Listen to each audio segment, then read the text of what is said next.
Tamara Banks, and you're watching From Moment to Movement, a platform for Black voices to be heard, unfiltered and uncensored.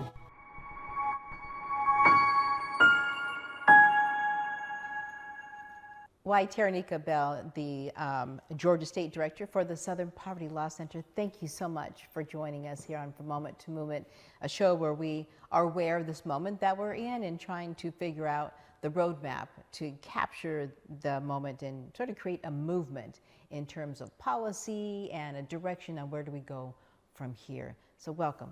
Well, thank you for having us, Tamara, for this moment. There's lots of work that needs to be done, and so we're delighted that you're having this conversation so early to meet this moment.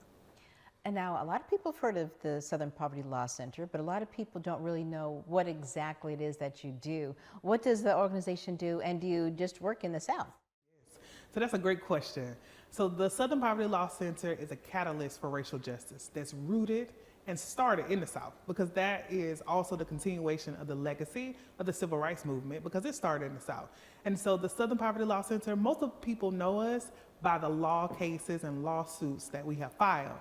But we're meeting this moment by also having a state office where we're focusing on organizing and mobilizing constituents based off of how we can adequately meet their needs. What does the Georgia State Office do, and where is it located? Yeah, so the Georgia State Office is located in the Atlanta area, but we will cover throughout the full state of Georgia.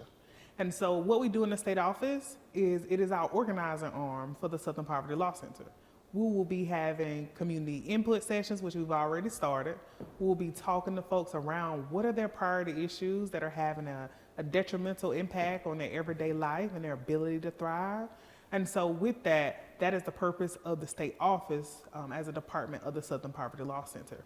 Are there some issues that you're hearing come to the top of the discussion point these days? Yes, so that's a great question. We have been hearing a slew of issues that are impacting people's everyday lives. Some of them specifically have been around education. Some of them have been about inflation, healthcare, access to opportunities, and transportation are some of the ones that we're hearing each and every day as the organizers are in the community talking to folks, because a lot of that input is going to inform how we show up in community, but how do we work in community with community and not on behalf to inform the work of the Southern Poverty Law Center, specifically in the Georgia State Office. And so we're hearing from folks that, hey, like, how do I thrive in this economy?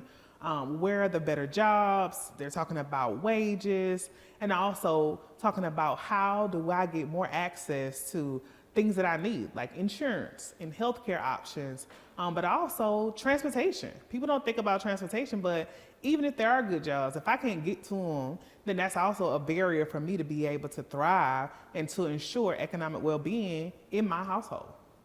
You mentioned jobs and the economy.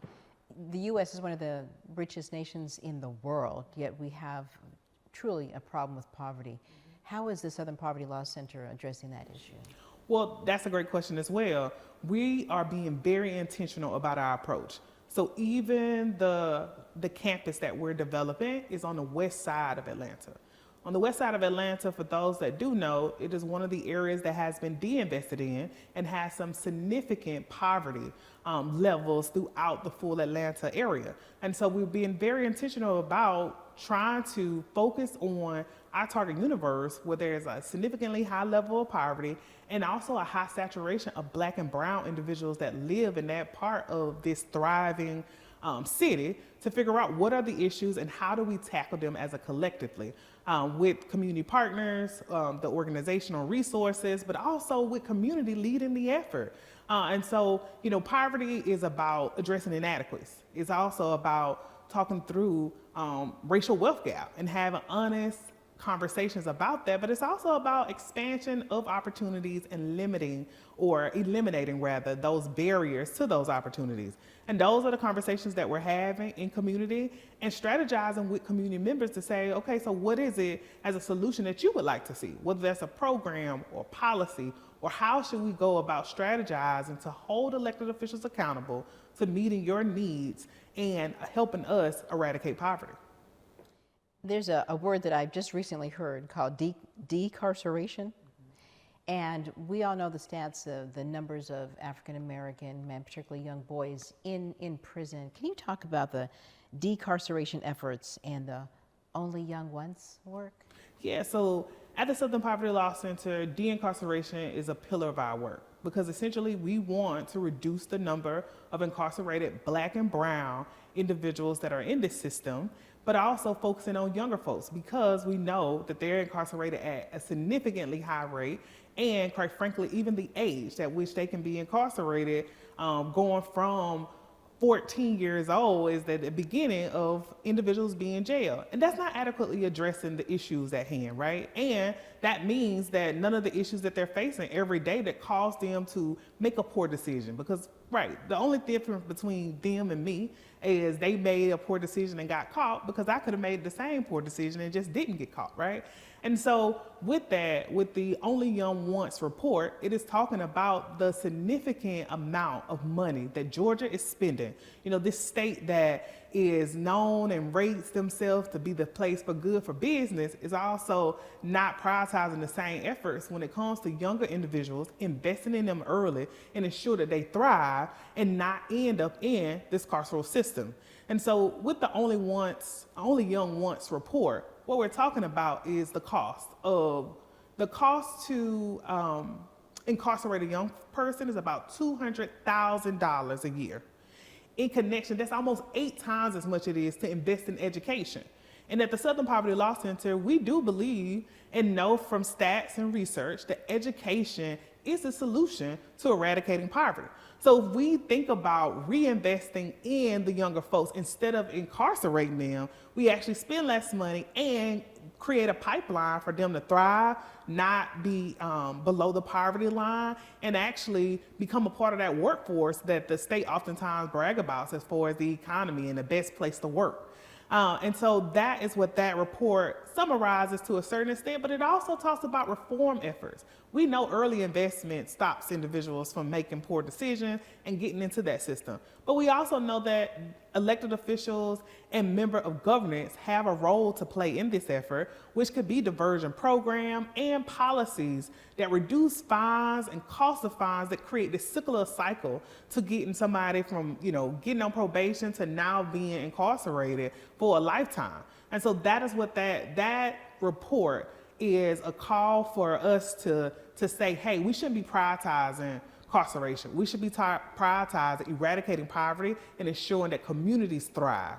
And so we have all the stats and the information there, the cost that Georgia is spending on it, but also reform efforts and recommendation in order to adequately address this, because it's going to take all of us in order to stop the jailing of Black and brown folks, because we are, so that we can think about it holistically and the holistic impact it's having on families and communities.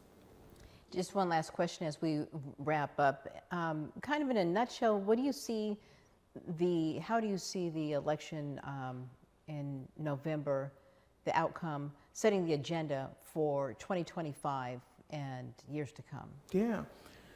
So we have to, after the election, the first thing that we did was we listened to community. Some people were disheartened. Some people felt like there was no more hope. Some people were tired of losing. And so I think it's pivotal that we have at the Southern Poverty Law Center a state office. Because one, we took that time to listen to community. And then I devised a plan where we can win. And so we're going back to the structure of organizing, because history repeats itself, right? We're doing the same things that the civil rights leaders that started these efforts did, which is starting to figure out how can we win on the state and local level and with community, and not on behalf of them, in conjunction to letting them know that you already hold the power to win. We're just going to help you with tools to wield it. And so after the election, we thought through that process. And so we listened to what are some of the issues that you care about? What are some of the things that are coming down the pipeline from different departments that we've heard? And so how do we, as a community of whole, whether that's partner organizations, residents, and the Southern Poverty Law Center, work collectively together to educate, ensure people are aware, make it more visible, also message in a way that resonates with folks, and then we adequately hold people accountable to meeting community needs. And so that is what we're doing in light of the election.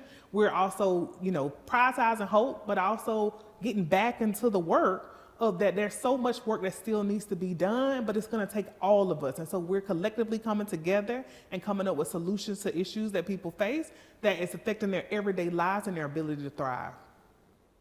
YT Bell, Georgia State Director for the Southern Poverty Law Center. Thanks so much for taking the time. I appreciate it. And we'll be checking in with you from time to time in the coming months. And keep being the voice for the voiceless and standing up for the powerless and the forgotten. Thank you so much. Well, thank you. Thank you for this platform and opportunity to amplify some of the things that we're hearing in the community, and also kind of putting a call to action that there's so much work that still needs to be done. We plan on working directly with community in order to get it done. I'm Tamara Banks. Thanks for joining us, and we'll see you next time on From Moment to Movement.